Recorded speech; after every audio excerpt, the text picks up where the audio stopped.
I love all the financial advice out there on TikTok right now. It is so raw, but sometimes it is also so wrong. We're gonna go over some TikTok videos here and pick out some of the strategies you should actually be using to grow and build your wealth. I feel so behind in life. You make so much fucking money. You know why you feel behind at your age? Because you're being a dumb piece of with your money. Two Jaguars at 19 and 20? Okay, this is a classic example. A lot of people screw up as they're trying to build wealth. They make money, they're high income, and they go buy luxurious items because they want to feel great. They want to feel like they've made a lot of money, but they stay broke. I've ran into so many clients over my careers that are high income and are freaking broke. Like this girl at 20, and she's probably gonna be the same at 30 and 40 if she doesn't change what she's doing. Luxury cars like Jaguars, you should buy with cash. When you're thinking about getting debt, I want you to get debt on assets that appreciate, like a home, or that produce income. That could be a rental property or a business. Maybe it's equipment in your business. So we only want to get debt if it's gonna help grow our net worth, not weigh us down. I understand I don't want to be mean. But okay, then get rid of it. no, never. Why? I will have a Jaguar until the day I die. Okay, I'm okay with her having a Jaguar. I'm okay with luxury cars. Buy it with cash. If you can't buy it with cash, you don't deserve it. If you can't save and put that money aside, you're not to the financial status that you should be to be driving a luxury car. Transportation in a car is something you need in most cities, but it is a method of transportation. There's a certain cost for that to get a reasonable car. Otherwise, deploy that additional cash that you'd otherwise be spending on debt on a luxury car to go and build your wealth. Let's be wealthy. Let's not try to look like we're wealthy. What would be cheaper than it? A $10,000 car. A $10,000 car that, guess what, would not be luxurious in any way. It would get you. Stop. I'm answering your question. Okay. It would be a car that would get you from point A to point B safely for a couple years while you got your mess out of the way, started contributing and catching up on retirement, paid for school, paid off your collections, and then you get your car. I love Caleb's points right there, and he sums it up pretty nicely. Go drive a reasonable car for $10,000 that gets you from point A to point B while you go clean up your financial mess. Well, you start actually contributing to your retirement account, paying off your high interest debt. Once you've done those things and you have the cash available and set aside, that's when you deserve a luxury car. All right, old son, I crunched the numbers for you, and with a credit score of 400 and no down payment, it was a little hard, but I think I got something worked out. How does $1,500 a month sound for 72 months? Oh, dude, awesome. I can't wait to drive around the neighborhood. All right, relax, buddy. This is why there are so many broke ass guys out there, is because they're buying trucks they have no business buying at $1,500 a month for 72 months. And I know there's some of you out there that have done this. I'm gonna be a freaking broken record on this, whether it's a Jaguar or a super cool truck. This is a depreciating asset. This hurts you as you're trying to build wealth. It's a liability that comes with a huge payment that reduces your ability to invest and grow your income. You have income that needs to be saved and invested to create assets so you don't have to work to create income. But if you don't get in that cycle of building assets that create income for you, you'll be working your whole life to pay $1,500 a month to buy a truck to feel like you're rich, but you're really not. And keep in mind, the maintenance on these things is a little more than the 94 Chevy you traded in. Oil changes, they're going to run you 150 plus, and you know, tires, they're a lot more too. So just keep that in mind, all right, bud? I ain't worried about it, bro. I just can't wait to post this bad boy on my social media every single day. Cold start, hashtag power stroke.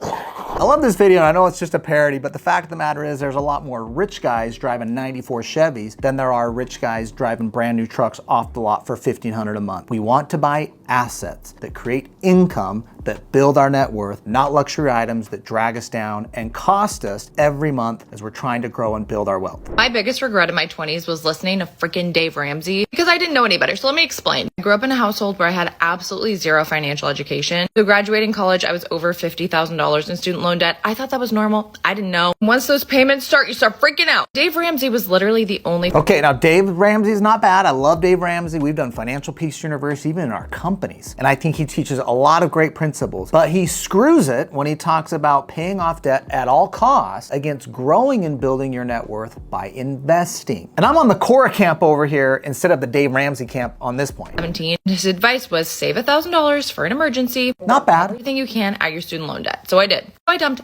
everything I could at my student loan debt. Not a Roth IRA, which I didn't start until a couple years ago, and now I'm 29. So I lost all of those years of compound interest. Looking at those compound interest calculators makes This is a great point. She's talking about how when you invest your money, it compounds and grows. So for example, let's say you had $10,000 in the year, you could have invested in a 401k or even a Roth IRA like she's talking about here. And I'm just using $10,000 because the math's easy. Let's say you can get an 8% rate of return by investing those dollars. That $10,000 is going to turn into $10,800. And by the way, 8% you can get in the S&P 500 fund. Look at it 20 to 30 years over the history, you can at least get an 8% rate of return. So what she's saying here is she could have put that into a Roth IRA or a 401k at work, and she could have got $10,800 versus taking $10,000 and focusing that against student loan debt, which let's say her student loan debt is 5%. The average student loan debt right now on new loans is 6.5%, but let's say it's 5%. That would have saved her $500 in interest. So how is she ahead? She's actually behind. Following the Dave Ramsey advice costs Cora $300 every year, and it gets worse because that extra $300 compounds year to year to year, which is why she's frustrated because the compounding calculator shows her net worth would have grown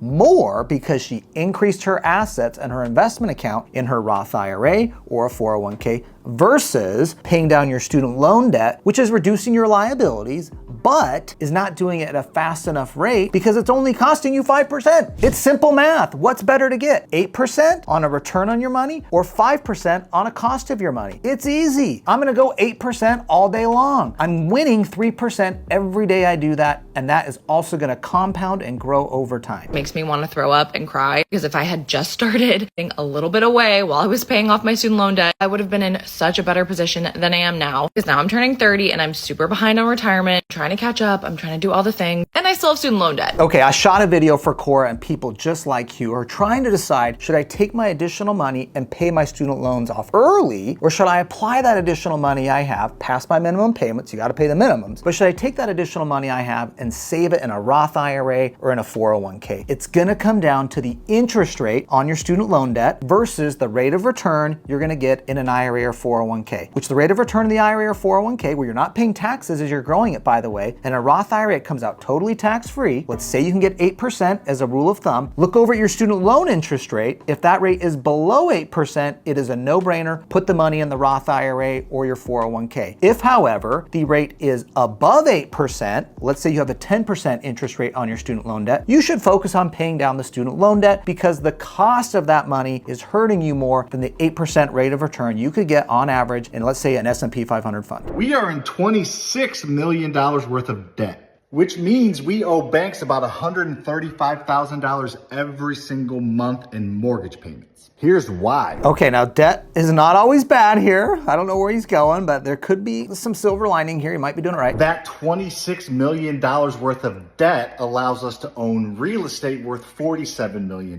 That's $47. All right, perfect. He's doing the exact thing you should be doing to grow and build wealth, which is to use debt as a tool for you, not the credit card companies and banks against you. If you are using debt to produce income and to grow your assets, such as rental real estate, as he's talking about here, you are building your net worth. If I can get debt from a bank that creates income for me from cash flow on the rental property, and the property appreciates over value, and the mortgage is paid down over time by my tenants, I am building my net worth slowly and surely, as this guy's doing with $47 million of real estate, $26 million of debt, and $21 million of equity or net worth on his financial statement. So this is something you should be doing. Go do what Sam is doing and go and build your net worth using debt as a tool to build. Now, the fact of the matter is, building wealth takes some sacrifice. It takes dedication. It takes making strategic decisions in your situation. Should I pay off a student loan? Should I save in an IRA or 401k? When can I buy a car? When do I deserve a luxury item? Should I buy a home? Please subscribe to my channel. I'm getting into that content to teach you